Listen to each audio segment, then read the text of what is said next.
আল্লাহ বলে, কিরে ফেরেশতারা, ঘটনা কি? এত খাবার কেন? আল্লাহ রোজা রাখছে। কি চায়? আল্লাহ ক্ষমা চায়। তো খায় না যে তৃষ্ণার, তো আল্লাহ আপনার ভয়। আমারা দেখছে না, আল্লাহ আপনারা দেখে নাই। জান্নাত দেখে নাই, আমার জাহান্নাম দেখেছে। আল্লাহ কিন্তু জানে, তারপরে ফেরেশতাদের মুখ থেকে বের করা হবে। সুবহানাল্লাহ পড়েন। আমার জাহান্নাম দেখেছি কিনা বলো। ফেরেশতারা বলে, না জাহান্নাম দেখে নাই। আমার জান্নাত দেখেছে কিনা বলো। জান্নাতও দেখে নাই, কিছুই দেখে নাই, আপনারেও দেখে নাই। আল্লাহ এবার খুশি হয়ে যাবে।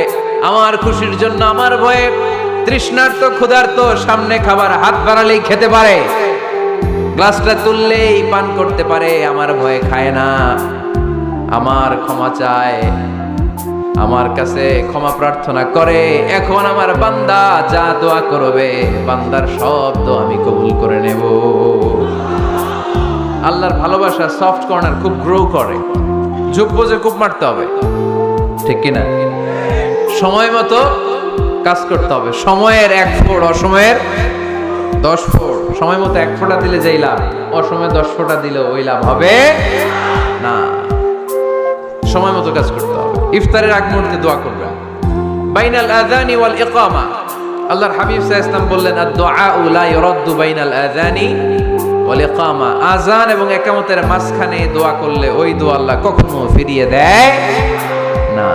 জোহরের আযান হইছে, সুন্নাত নামাজ পড়ে বসে আছেন, মুয়াজ্জিন সাহেব আসে না, ইমাম সাহেবও বের হয় না।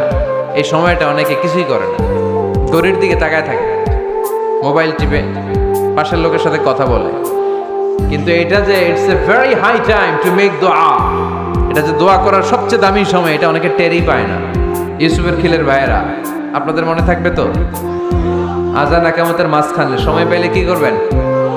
লিস্ট করবেন কি কি লাগবে।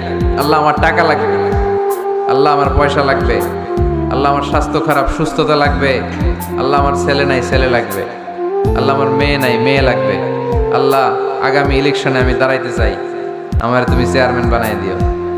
এইগুলো লিখবেন। পারবেন? কথা কয় না। পারবেন? পারবেন? সুপার শপে গেলে কি কমেন্ট পড়ছে নাকি আপনাদের দোয়া? হ্যাঁ, ও চেয়ারম্যান সাহেব আপনি? মাশাআল্লাহ মাশাআল্লাহ। তো এই যে এগুলো লিখবেন। সুপার শপে গেলে কিন্তু আমরা লিস্ট করি, চাল লাগবে, ডাল লাগবে, রসুন লাগবে, পেঁয়াজ লাগবে, করি না লিস্ট? দেখেন দুনিয়ার জন্য কত কনশাস আমরা, কত সচেতন। কিন্তু আল্লাহর কাছে কি চাওয়া লাগবে ওইটা নিয়ে টেনশন নাই। লিস্ট করবেন আর চাবেন। এরপর আল্লাহর হাবিব বললেন, দুবুরা সালাওয়াতিল মাকতুবা, প্রত্যেক ফরজ সালাতের পরে আমরা যে আল্লাহর কাছে দোয়া করি, ওই দোয়া কবুল করে কে?